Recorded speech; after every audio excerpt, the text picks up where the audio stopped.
Solo.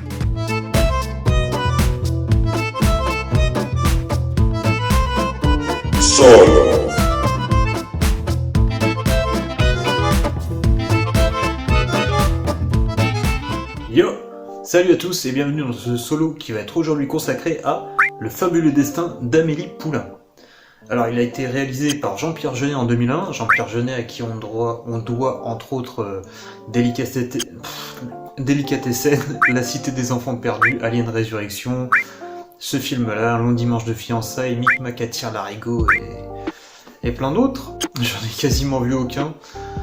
La honte. J'étais passé à côté d'Amélie Poulain à sa sortie. C'est-à-dire qu'en 2001, j'avais 15 ans. Je découvrais Pulp Fiction. Donc voilà, c'était pas le délire de l'époque, on va dire, pour moi. Et puis j'étais tombé sur 10-15 minutes du film et ça m'avait semblé complètement naze. Je voyais pas l'intérêt, je comprenais pas l'engouement autour du film. Et donc voilà, je l'ai vu très tard, ben oui, très tard effectivement, parce que je l'ai vu il y a quelques jours seulement, grâce à une ressortie UGC Culte, donc j'ai pu le voir au cinéma. Et j'ai pu le voir du coup 15 ans après sa sortie, de base. Et bordel, qu'est-ce que c'était bien! Ce film, il est génial. Il est vraiment génial. J'ai passé, je crois, le meilleur moment en salle de tout 2021. Même s'il n'y en a pas eu beaucoup. Mais ouais, franchement... Alors il n'y a pas de nostalgie, rien du tout, hein, parce que j'aimais pas le film à la base. Je me suis un peu forcé à y aller, je me suis dit, allez, c'est l'occasion de le revoir en salle et tout. Tu l'as jamais vraiment regardé comme il fallait. Allez, vas-y, on y va. Et puis bordel, qu'est-ce que je suis content d'être allé le voir. Je sais même pas comment vous décrire ça. Ce film, c'est un oasis de fraîcheur. Ça fait tellement de bien. Ça fait tellement de bien de voir ce film. Que ce soit au niveau des messages qu'il véhicule, que de la photo du film, que de la réalisation, que du jeu d'acteur, c'est frais, ça fait du bien, putain, Et puis c'est drôle, c'est ultra drôle pendant tout le long, quoi. Il y a des petites séquences d'émotion évidemment, mais c'est ultra drôle. Je vais pas présenter le film parce que je pense que tout le monde connaît l'histoire, hein. Mais du coup, je préfère attaquer sur la réalisation et sur les petits messages comme à mon habitude, c'est le truc que j'aime bien. Et puis voilà, on va commencer là comme ça. Alors le gros point fort du film, Audrey Tautou. Alors là, elle est parfaite dans le rôle de la fille au grand cœur ingénu qui a du mal à tisser les liens avec son entourage. Non mais regardez ce sourire. Il est radieux. Et il est tellement sincère et naturel, ou du moins c'est ce qu'elle arrive à nous faire transparaître à travers l'écran. Elle est radieuse pendant tout le film. Elle a ce sourire communicatif. Dès qu'elle sourit dans le film, toi t'es là devant l'écran, tu fais comme un con. Parce que elle te le transmet, son sourire. Elle te transmet sa bonne humeur et sa naïveté, en fait. Et ça fait un peu du bien de voir ce genre de rôle. Il y a un peu de sentimentalisme, c'est un petit peu mièvre dans le film. Mais bordel, ça fait du bien, en fait. C'est de temps en temps, un petit shot de tout le monde est gentil et tout. Et en fait non, c'est pas tout le monde est gentil en fait. C'est ça qui est bien dans ce film. C'est que c'est pas tout le monde est gentil. Il y a une espèce de revanche des timides et des introvertis dans ce film sur le monde qui est plutôt agréable. Moi j'ai longtemps été un peu dans ce cas-là. Et c'est vrai que je me reconnais dans beaucoup de facettes d'Amélie. Et donc du coup, de la voir réussir à transcender un peu toutes ses peurs, toutes ses craintes et de s'ouvrir un peu plus aux autres et de rendre service aux autres, d'essayer de les aider comme elle peut, c'est un truc qui touche en fait. Quand t'es un peu sur la réserve avec les gens, ça fait du bien de voir ce genre de film, ça fait plaisir surtout. Et c'est un message qui parle en fait. C'est quelque chose qui me touche. Donc Et j'ai vraiment beaucoup apprécié, je l'ai vraiment beaucoup apprécié, Audrey Tautou dans ce rôle. Elle est pimpante, voilà, elle est radieuse. Je l'ai déjà dit, mais je vais continuer à le dire, elle est radieuse, quoi. C'est incroyable. Et pour sublimer Audrey Tautou, Amélie Poulain, de son petit nom dans le film, on va avoir la réalisation de Jean-Pierre Jeunet. Alors Jean-Pierre Jeunet, il a un petit surnom dans le milieu qui s'appelle Jean-Pierre Jauni, parce qu'il adore mettre cette teinte jaune sur l'écran. Bon là vous ne le verrez pas à cause de mon éclairage moisi qui est jaune également, donc du coup il y a plus le vert qui ressort. Mais il y a un gros jeu entre le rouge, le jaune et le vert dans le film. Comme on le voit, Amélie est souvent représentée en rouge, et du coup pour qu'elle ressorte toujours à l'écran, on va avoir du vert derrière elle, et soit du jaune, soit du vert. Et du coup on la remarque à chaque fois, et même, en fait, si vous regardez bien, on a donc l'image qui est complètement verte, verte et jaune. On a Amélie avec son manteau rouge qui ressort, donc boum, on la voit directement. Et même les gens dans la foule, ils sont habillés en rouge ou alors en vert, ce qui fait qu'il y en a qui se fondent plus ou moins dans la masse et d'autres qui ressortent, en fait. Et en fait, cette image, elle fourmille de choses comme ça. Et on a toujours quelque chose qui se passe à l'image. On n'a jamais une image qui est chiante, qui est mollassonne ou qui est terne. On a toujours des petites touches de couleur de partout.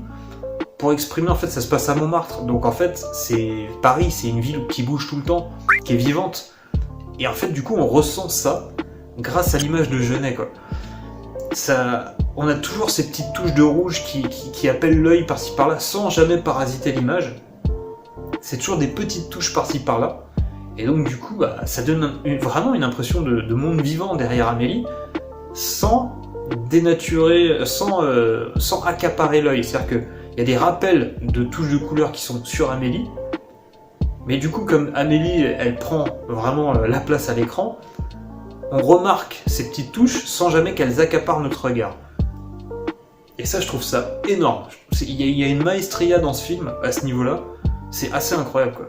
Alors, en parlant de la réalisation de Jean-Pierre Jeunet, on va avoir souvent des cadres ultra bien composés. On va avoir des plans qui sont vraiment magnifiques. Et pendant le film, c'est celui-là qui m'a marqué.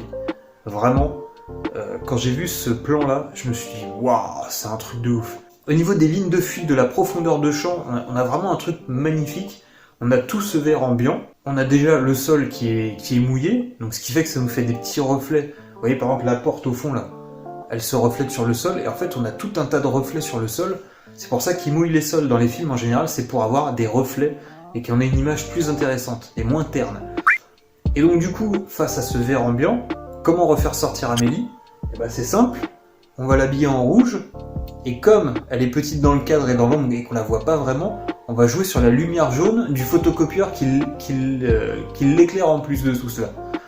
Et évidemment, quand on veut faire ressortir d'autres choses sur fond vert, on balance du rouge un peu partout pour que l'image ne soit pas uniforme, mais qu'il y ait encore une fois ces petites touches de vie par-ci par-là. Et c'est super appréciable de voir un film qui a été... Tout le film est construit comme ça. C'est ça qui est ouf. C'est pas Spider-Man No Way Home où t'as un plan où il t'a mis une petite lumière là et une autre là. Hein.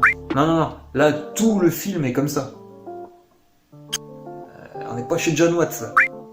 On a du savoir-faire. On a un œil, on a une vision. Il y a des plans, mais même les plans les plus anodins. C'est-à-dire que on va avoir un plan, j'en ai un en tête là. Voilà, par exemple celui-ci. Donc c'est un travelling vertical. On est au-dessus d'Amélie qui lit allongée sur son lit. Et en fait, sa chambre est très très rouge.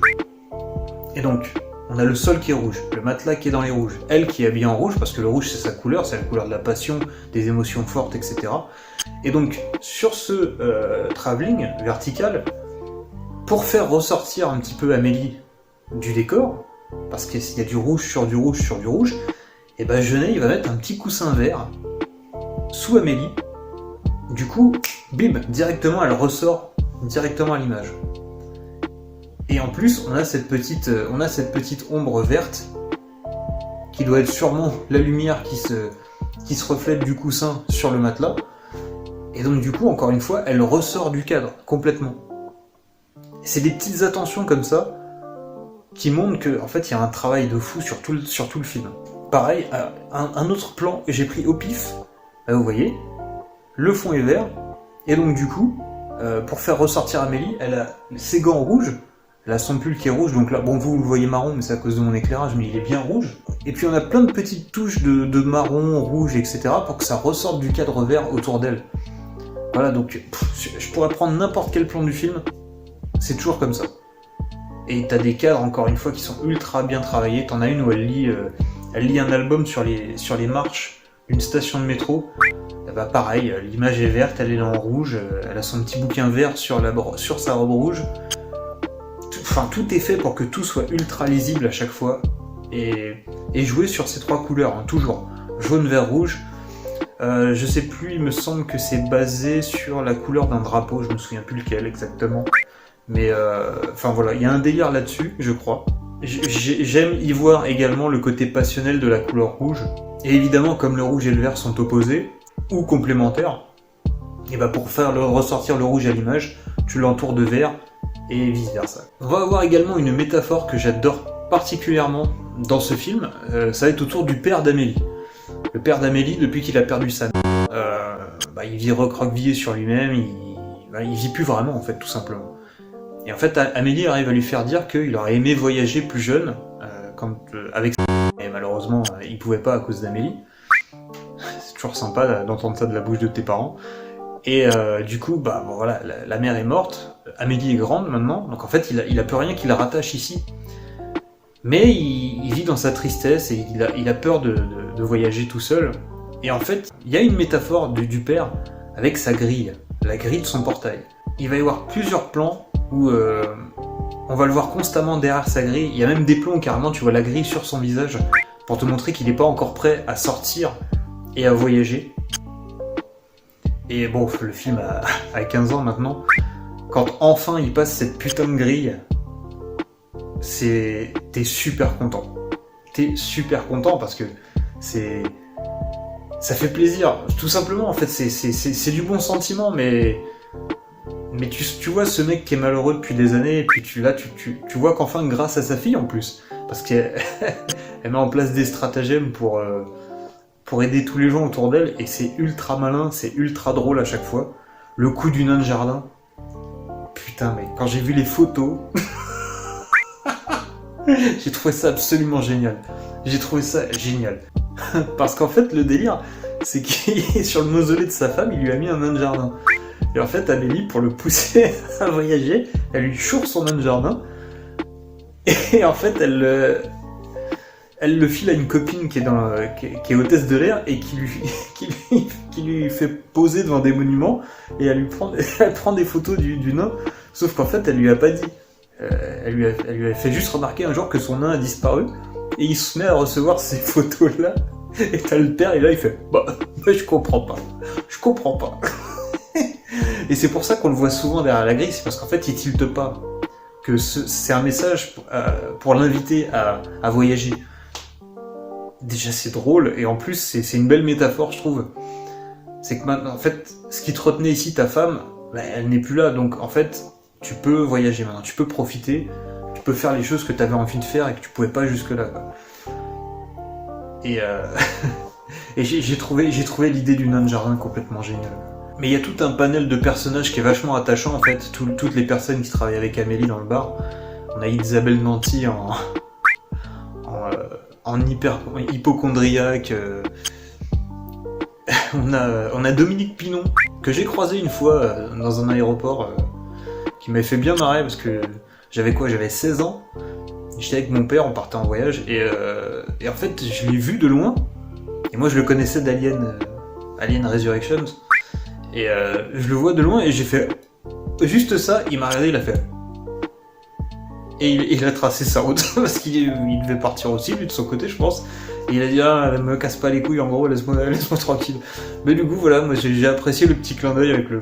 T'inquiète, ouais, mais j'ai pas le temps. Mais bon, il aurait pu me faire un doigt, tu vois, donc. Mais c'était rigolo. Du coup, je l'aime bien, Dominique Pinon, en fait, à cause de ça. Pas qu'à cause de ça, parce que dans les films, il est toujours impec, je trouve. Il peut jouer un mec relou comme ça dans un bar, dans un film français, et il peut jouer un handicapé qui défonce de l'alien à coups de mitraillette en restant crédible, quoi. Donc j'ai envie de dire, il y a du niveau, monsieur, attention. Un truc qui marche aussi super bien dans la façon de nous attacher à Amélie, c'est qu'en fait le film commence par nous présenter sa famille, puis elle, Déjà l'actrice qu'ils ont pris, elle est super mimi. Et ils l'ont super bien pris, quoi. Genre, quand tu la vois elle avec son sourire et quand tu vois Audrey Tautou après, mais jamais tu te dis c'est pas la même, quoi. Donc déjà super bon casting. Et en plus de l'histoire qui nous est racontée où elle a pas une enfance super drôle, il y a une super bonne idée dans le générique de début de montrer du coup cette gamine qui s'amuse avec plein de trucs, mais qu'on a sûrement tous fait quand on était enfant. C'est-à-dire qu'elle prend des cerises et elle se les met en boucle d'oreille, elle fait tourner son doigt autour d'un verre en cristal et donc ça fait la petite musique là. Elle se dessine deux yeux et une bouche machin pour faire parler sa main. Elle souffle dans un cotillon et du coup elle fait plein de trucs pendant ce générique. Et en fait du coup inconsciemment tu t'identifies carrément à la gamine. Parce que moi, quasiment tout ce qu'elle fait dans le générique, je l'ai fait en étant petit. Donc ça marchera peut-être moins pour les générations actuelles, mais moi voilà, je me suis retrouvé dans chaque truc quasiment qu'elle a fait, quoi. Et donc du coup ça marche au niveau sentiment, ça marche vachement bien parce que du coup tu te retrouves dans la gamine. Very poor choice of words. Et donc du coup tu construis ton attachement du coup au personnage petit à petit au fur et à mesure de ce générique. Et en plus après il y a son histoire qui est un peu triste. Voilà. Donc ça marche encore une fois super bien. Et le générique il est magnifique. Il est super beau. Que demander de plus en fait? C'est beau, c'est tout. Et donc du coup, en parlant de son enfance qui était pas très drôle, elle a été isolée étant gamine, parce que son père était pas super affectueux, sa mère était un peu névrotique, et donc en fait du coup, comme le père était un peu parano, il avait peur que sa gamine soit malade, il lui faisait un examen mensuel où il prenait son pouls et tout ça machin, et en fait comme la gamine n'a jamais eu vraiment de lien avec son père, dès qu'il l'a touchée en fait son cœur battait fort, parce qu'elle elle avait besoin de tendresse de son père, et en fait lui il prenait ça pour une maladie cardiaque.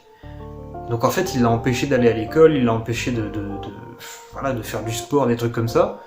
Ce qui aurait évidemment construit sa vie sociale, mais du coup, ce qui aurait mis dans sa tête à lui, sa fille en danger. Et donc du coup, on se retrouve avec Amélie qui, arrivée à l'âge adulte, ne sait pas gérer les relations. Donc elle est introvertie, mais elle va essayer de son mieux de rendre les gens heureux à défaut de l'être elle.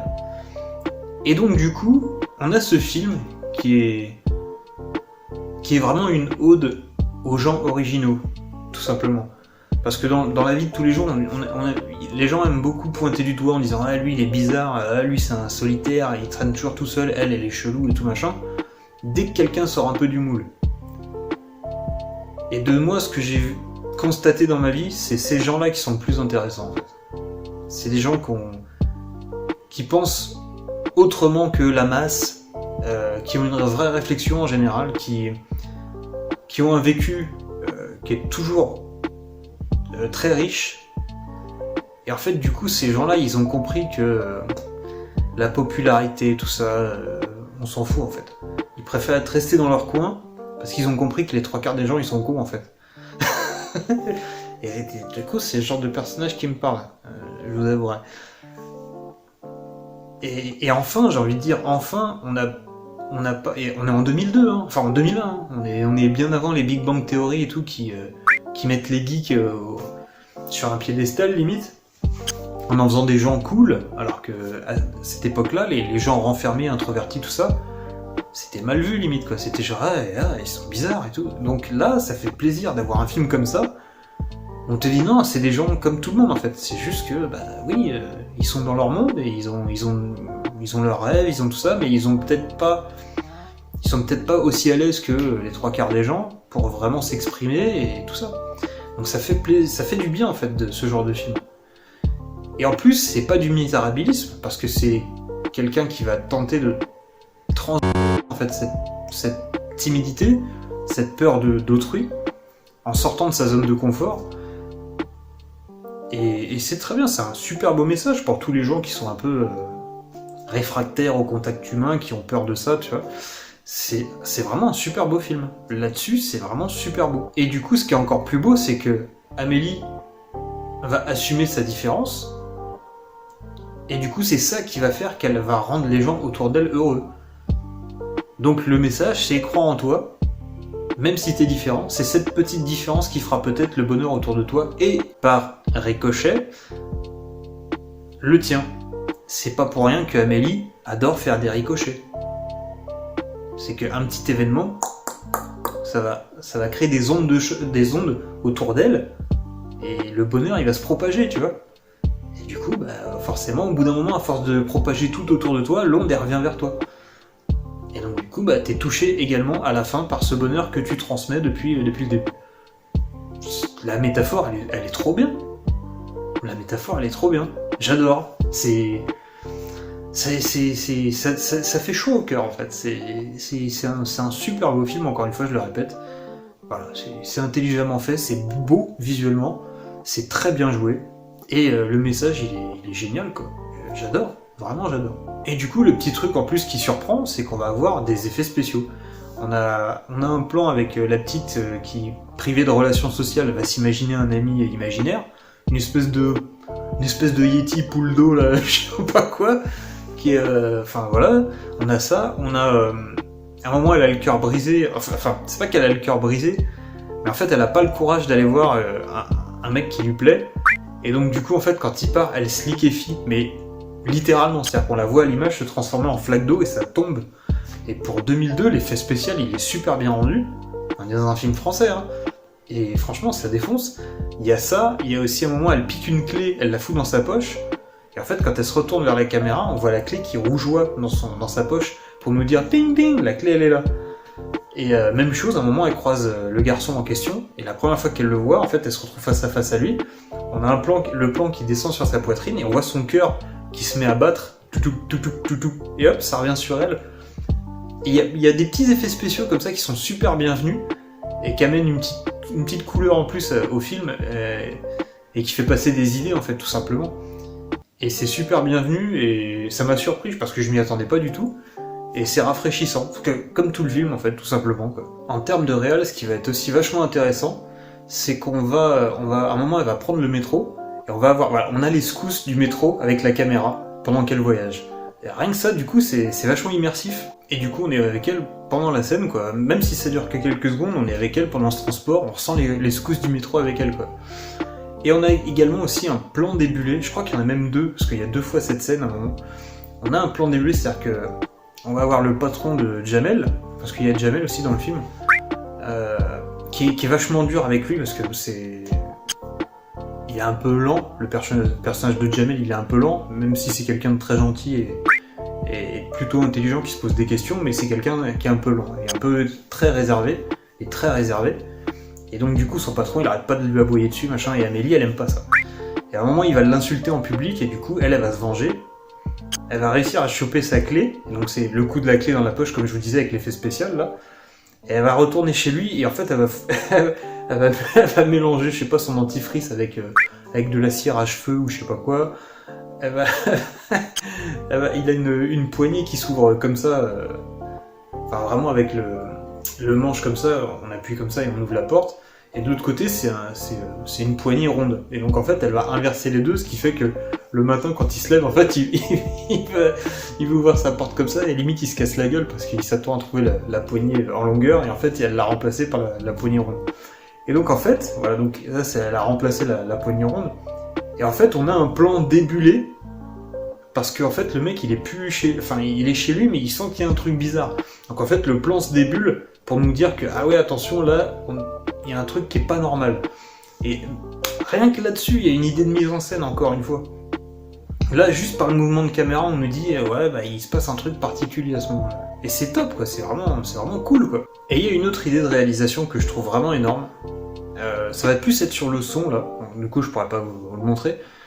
Mais en gros, cette personne-là, son mari a disparu des années auparavant, et elle n'a que d'anciennes lettres de lui en souvenir. Il s'est barré avec une autre femme, en gros. Et donc, elle a arrêté de vivre depuis. Et pour qu'elle recommence à vivre et se libère de son passé, Amélie va lui piquer ses lettres, va découper plein de petits mots sur les différentes lettres, les coller sur une feuille, elle va imprimer ça, et elle va foutre la lettre dans du café et la faire sécher et l'abîmer un peu pour faire croire que c'est une vieille lettre d'il y a 40 ans. Et en fait, elle a reconstruit vraiment avec l'écriture du mari une lettre en disant bah, écoute ma chérie, machin, voilà, je t'aime toujours, pour qu'elle croie que son mari l'a toujours aimé, qu'il l'a pas trompé, et qu'en fait il avait comme projet qu'elle le rejoigne, et du coup bah, en fait il est mort entre temps.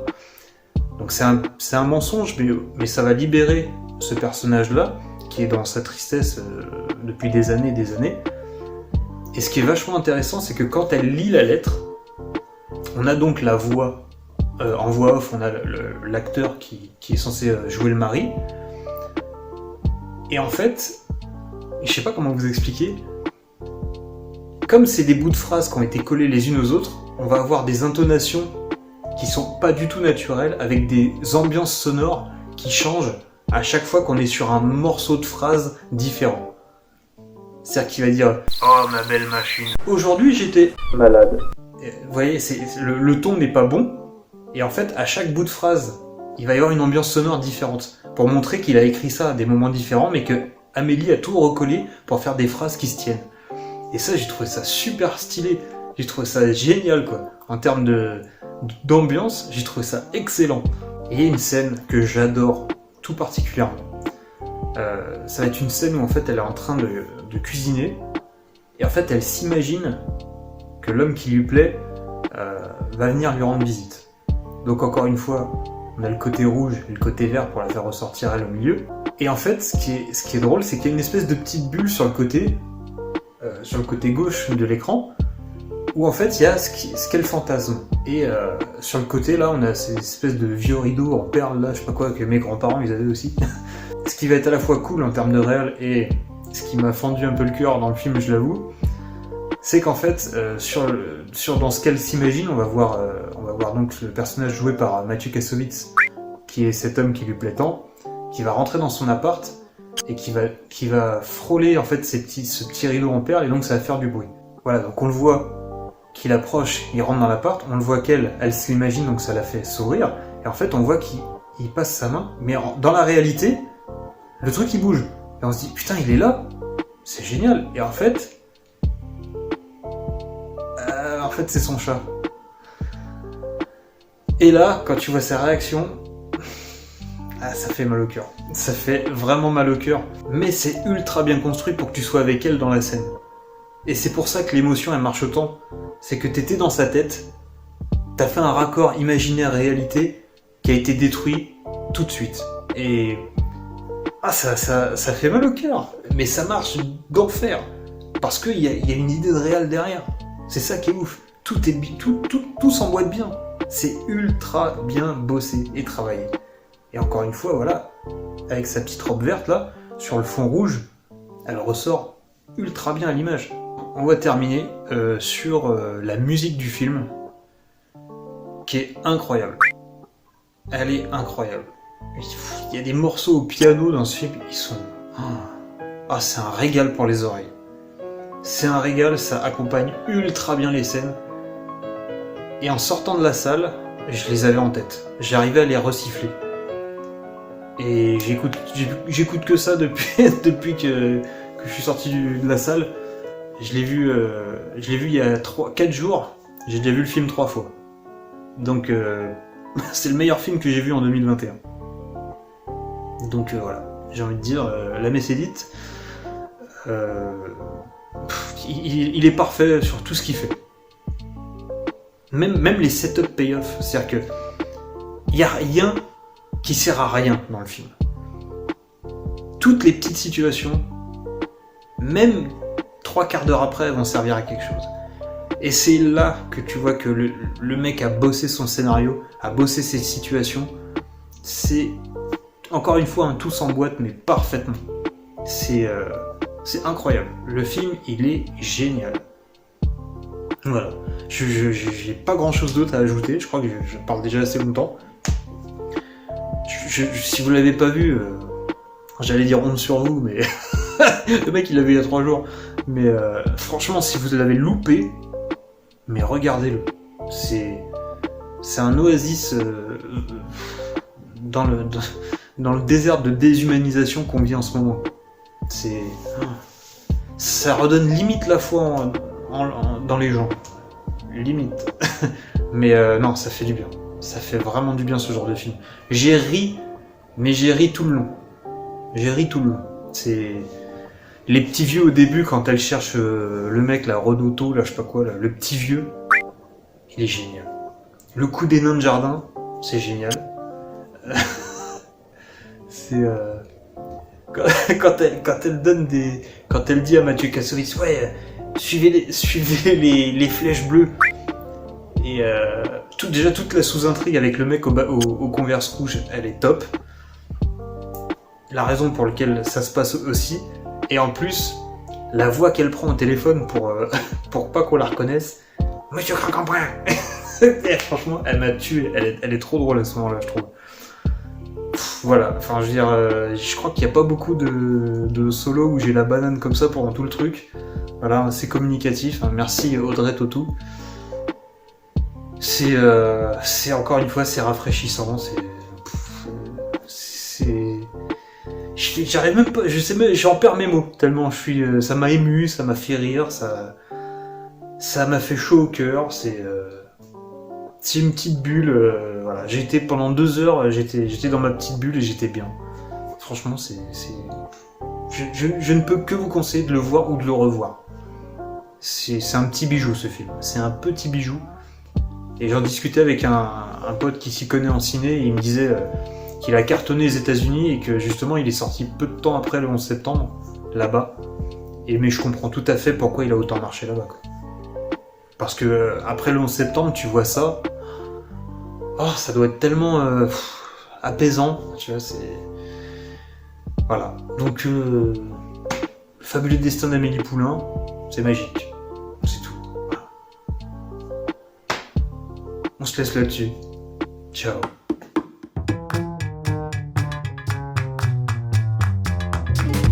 Solo.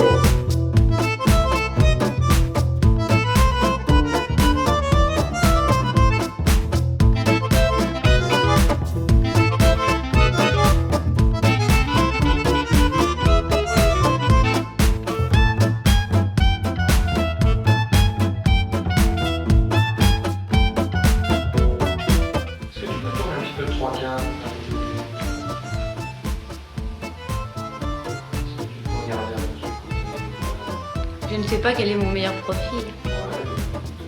Je peux faire l'autre côté.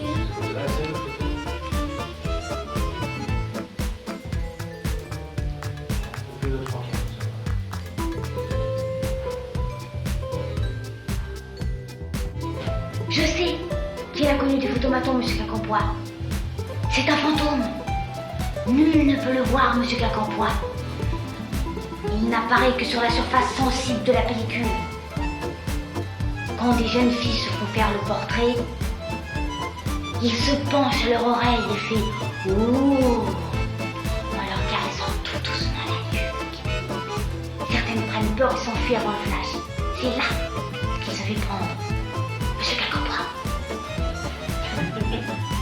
Tu peux voir aussi quand même. Ouais. Vous pouvez lâcher un petit peu. Merci mademoiselle. Au revoir.